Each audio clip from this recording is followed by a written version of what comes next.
Bonjour tout le monde, alors aujourd'hui on va parler de l'ancêtre de la programmation et de l'ancêtre des ordinateurs, enfin des ordinateurs pas tellement. D'ailleurs cette machine et la personne bien évidemment ont donné naissance à l'inventivité, à l'invention de nos deux grands ingénieurs de notre époque, Steve Jobs, ancien patron d'Apple, et Bill Gates, l'ancien patron de Microsoft, tous les deux anciens patrons. Enfin, pour Steve Jobs, pas trop le choix vu qu'il est décédé il y a peu. Donc cette machine, cette Enigma, je sais qu'il y en a certains qui en ont entendu parler, d'autres non. C'est une machine à message codé, enfin à faire des messages codés. Mais avant de parler de son fonctionnement, parlons d'abord de son inventeur, Monsieur Arthur Scherbius. Alors Arthur Scherbius est né en 1878, hein, à l'âge de 50 ans. Il a fait ses études à la grande université de Munich en Allemagne, en ingénieur en ingénieur en électricité, donc rien à voir avec le domaine de l'informatique, ni de la programmation, ni tout ça. D'ailleurs, ça n'existait pas tellement à l'époque. Euh, Disons qu'en 1900, ça n'existait pas super, je pense. Hein. Enfin, je sais pas, hein, je suis pas devin, mais en 1900, pas beaucoup d'ordinateurs. Hein. Et ensuite, il a commencé à entrer dans diverses entreprises, notamment en Suisse et en Allemagne.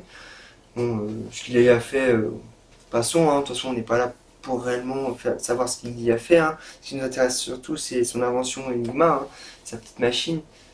Pas si petite que ça d'ailleurs, hein, parce que elle a été très très très importante, enfin importante, si on peut dire ça comme ça, hein, enfin importante oui dans le domaine de l'informatique. Son utilisation était mal, enfin, elle a mal été servie son utilisation. Donc c'est ensuite, après avoir travaillé en Suisse et en Allemagne, il a rencontré un de ses amis. Je crois que c'est en Suisse qu'il l'a rencontré, je ne suis pas sûr, mais peut-être en Allemagne. Monsieur Richard Ritter, où il a fait, ils ont fait une fondation ensemble, une entreprise. C'est l'entreprise Scherbius Ritter. Voilà, où ils ont commencé à construire divers objets, hein, tels que des coussins électriques, des, euh, des moteurs asynchrones qui vaut la réputation de Ritter, enfin de, pas de Ritter, hein, qui vaut la réputation de Monsieur Scherbius à l'heure actuelle, et aussi des pots, enfin des corps en céramique chauffant. Donc ne me demandez pas pareil ce que c'est, j'en sais rien. Je ne suis pas là pour vous expliquer ces divers objets, hein, je suis là pour vous expliquer le fonctionnement d'Enigma et comment elle a été faite. Enfin, comment elle a été faite, pas trop, parce que je suis pas ingénieur, je suis pas mécanicien non plus. Hein, à l'époque, ça révélait plus de la mécanique que d'autre chose. Et aussi d'électricité. Bon, on en reparlera. Il a un peu de la part doctorat en électricité pour rien, hein, monsieur Chabius. Hein, il l'a pas fait comme ça. Hein. Bon, avant d'entrer dans le vif du sujet, à quoi elle servait et tout ça, bon, ça je connais, oui, ok, d'accord. Mais à part ça, on va parler d'abord de qu'est-ce qui la compose. Donc elle est composée de petits fils électriques, de plein de petits fils électriques qui servent de neurones, on va dire, à la machine. Un peu comme nous, c'est des neurones, enfin c'est des neurones, ils disaient ouais, il faut faire ça, ça, ça. Elle était aussi, elle avait des petits rotors, des petits trous, des petites roulettes, plus des petites roulettes que des roues, qui servaient à bien actionner les lettres. Enfin, quand tu appuies sur la lettre, elle actionnait. Voilà, actionner les lettres. Elle avait aussi un réflecteur, c'était une autre petite roue qui servait, elle, à converser la lettre, donc à coder la lettre, si on peut dire ça comme ça. Enfin, chiffrer, coder comme vous préférez, je ne sais pas. Vous avez aussi le tableau, enfin le tableau de bord, donc avec la petite ampoule, parce qu'il y a une petite ampoule jaune, hein, couleur jaune très importante. Hein. Elle était bien jaune, elle n'était pas d'une autre couleur, elle n'était pas rouge, elle n'était pas blanche, elle n'était pas violette, elle était jaune. Je sais pas pourquoi jaune. Hein. Demandez à Chabus. Hein. Faites un bond dans le temps et allez demander à Chabus pourquoi tu l'as fait jaune. Les Chinois ne m'en voulaient pas, hein, je ne suis pas contre vous. Hein. Jaune, c'est jaune, c'est tout. Euh, elle avait aussi un clavier. Enfin, on peut dire c'est un clavier entre guillemets. Hein. C'était plus, je sais pas si vous connaissez des vieilles machines à écrire, ça ressemblait plus à un clavier de machine à écrire qu'à un clavier de nos jours. Hein. C'est pas, ça n'a rien à voir. Euh, voilà, donc maintenant on va passer à son fonctionnement. Donc qu'est-ce qu'elle fait cette machine? Bon, code, enfin, elle code pas, c'est pas une machine qui code. Ça serait trop beau, hein. Même aujourd'hui, si on avait une machine qui codait toute seule, youpi, hein. Moi, le premier, je l'achète, hein. C'est une machine qui chiffrait les messages, on rentrait des messages sur le clavier, ça nous mettait via le petit ampoule qui s'allume. Dès qu'on appuyait sur une lettre, l'ampoule s'allumait pour indiquer que la lettre était bien chiffrée, codée, tout ce que vous voulez. Euh, Tant que l'ampoule ne s'était pas allumée puis éteinte, il ne fallait surtout pas appuyer sur une autre, parce que sinon ça allait tout faire bugger dans la machine. Enfin, je peux dire bugger, on verra dans une autre vidéo ce que c'est réellement le bug et pourquoi ça s'appelle comme ça. Il fallait surtout attendre que la petite ampoule s'allume et s'éteigne.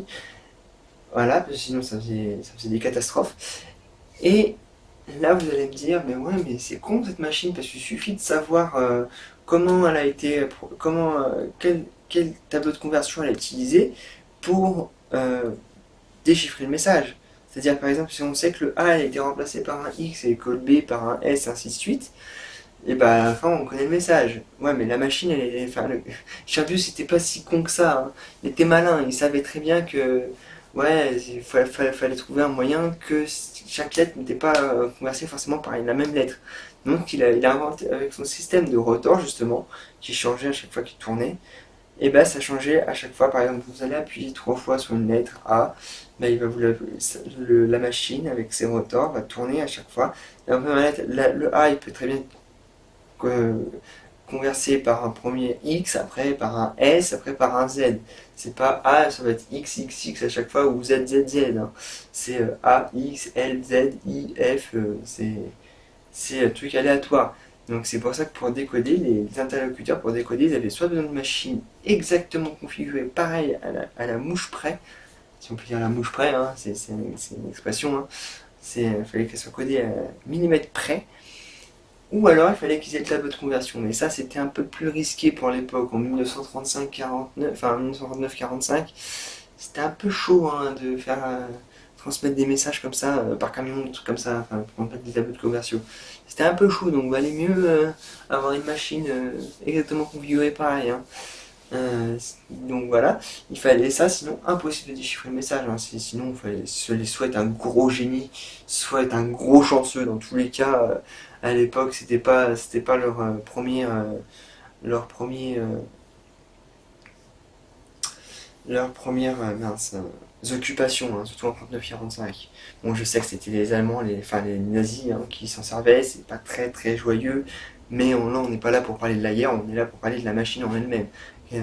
C'était une grande machine quand même, hein, parce que pour l'époque, faire une machine aussi complexe, aussi compliquée, Charles c'était vraiment un génie. Enfin, il n'avait pas D'ailleurs, c'est dommage qu'on ne connaisse que pour ses moteurs asynchrones. Enigma n'a pas été assez utilisé pour des bons gestes. Enfin, c'est dommage.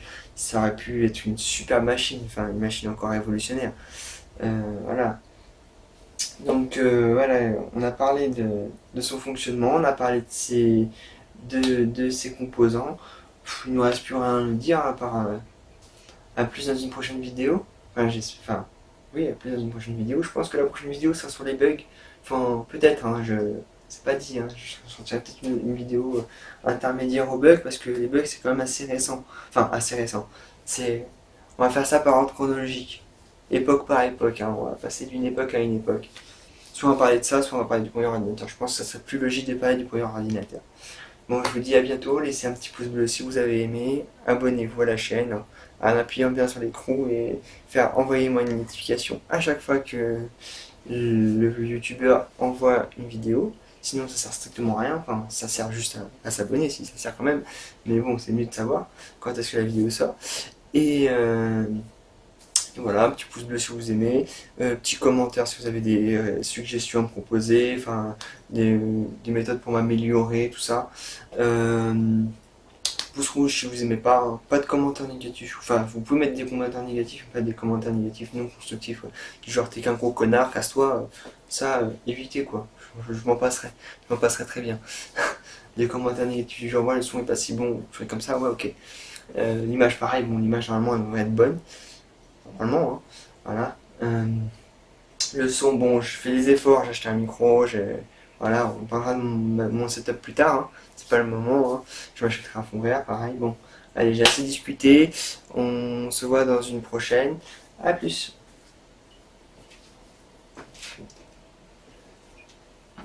Eh, la vidéo elle est terminée, hein. C'était une belle vidéo énigmatique.